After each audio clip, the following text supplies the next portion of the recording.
so after doing that, he took his money, bought Tesla, sued the founders, took over the title of claiming that he found Tesla, all facts, bought a plant from Toyota that wasn't working in Fremont, leveraged the incredible brilliance of all the progressive schools and everything else.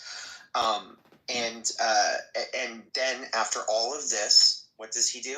Well, then he decides that the tax rates are now too high because now he's a billionaire and he's going to start meme companies and all these things. And he starts getting social status, hanging out with celebrities, has facial reconstructive surgery, gets hair plugs, hangs out with other rich people, notices there's a shift to the right, notices the left-wing people are just you have no idea in the Bay Area how many Teslas. I can't tell you how many times I'm driving. Surgery.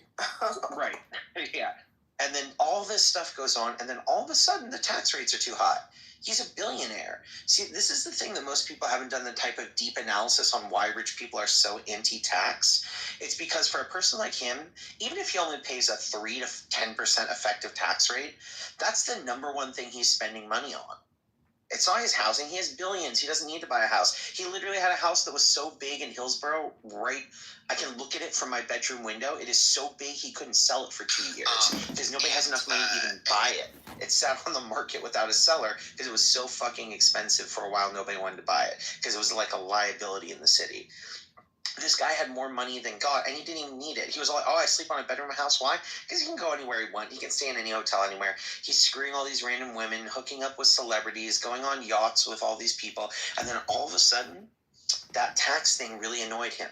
And his class of people weren't any longer there. He was in a different class. He needed exclusivity. He needed to be included. He needed to influence politics. And it became advantageous for him to shift to the right, just like Jeff Bezos, just like others. And there was a cultural shift where tech bros were making a shift to the right. And these people don't have principles or values. They want power. And if power comes from espousing that trans people are humans and they're going to stand with it, he'll do that. And if Disney can make, from Disney proudly affirming trans people and including trans characters, now they, quote, have the first openly Christian person in Disney history, as if everybody wasn't a fucking Christian, right? And all of a sudden they delete episodes with black people and people of color, and they drop an entire trans issue that they'd already filmed of one of the cartoons. It's not standing for anything. It's just wealth. And rainbow capitalism is very profitable.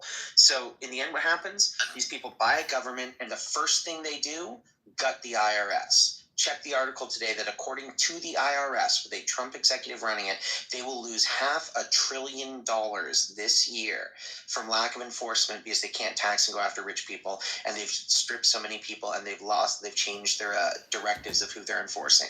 So the IRS will bring in $500 billion less. They've eliminated the Foreign Corrupt Powers Act. So Elon Musk tried to have a coup in Latin America, got slapped down, had trouble buying off executives. Now he can bribe anybody. There's no law against it anymore. Oh, by the way, the law against anti-corruption laws in the United States, the new director of the FBI and the head of his law enforcement said they will no longer enforce federal corruption charges. Therefore, multinationals can engage however they want financially. So they go in there, and you're wondering what they bribed? They pay to not enforce the laws, to gut the IRS. He now has his Doge cronies going into everybody's documents and using personal computers with zero accountability. Even according to the experts that are there was no accountability, there's no tracing. These are networks they're not allowed to plug anything into, and they were just grabbing their laptops and hooking them up to. They've extracted all that data. Breyer. 19-year-old boy. Excuse me, it's all Breyer. Breathe. Yeah. Please, breathe. Okay? My friend, breathe. No worries. You're talking really fast. Okay?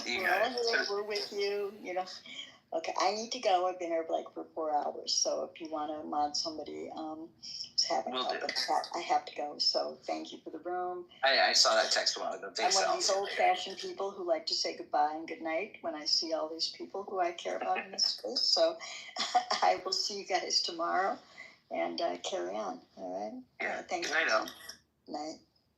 So anyway, to those people who thought there was they're just poorly spending their money, they've gutted all corruption laws. They've gutted the IRS enforcements of taxation. The first thing they're going to pass, this Congress is going to pass one law, will be to lower taxes for the rich. They've already proposed it. They've changed enforcement.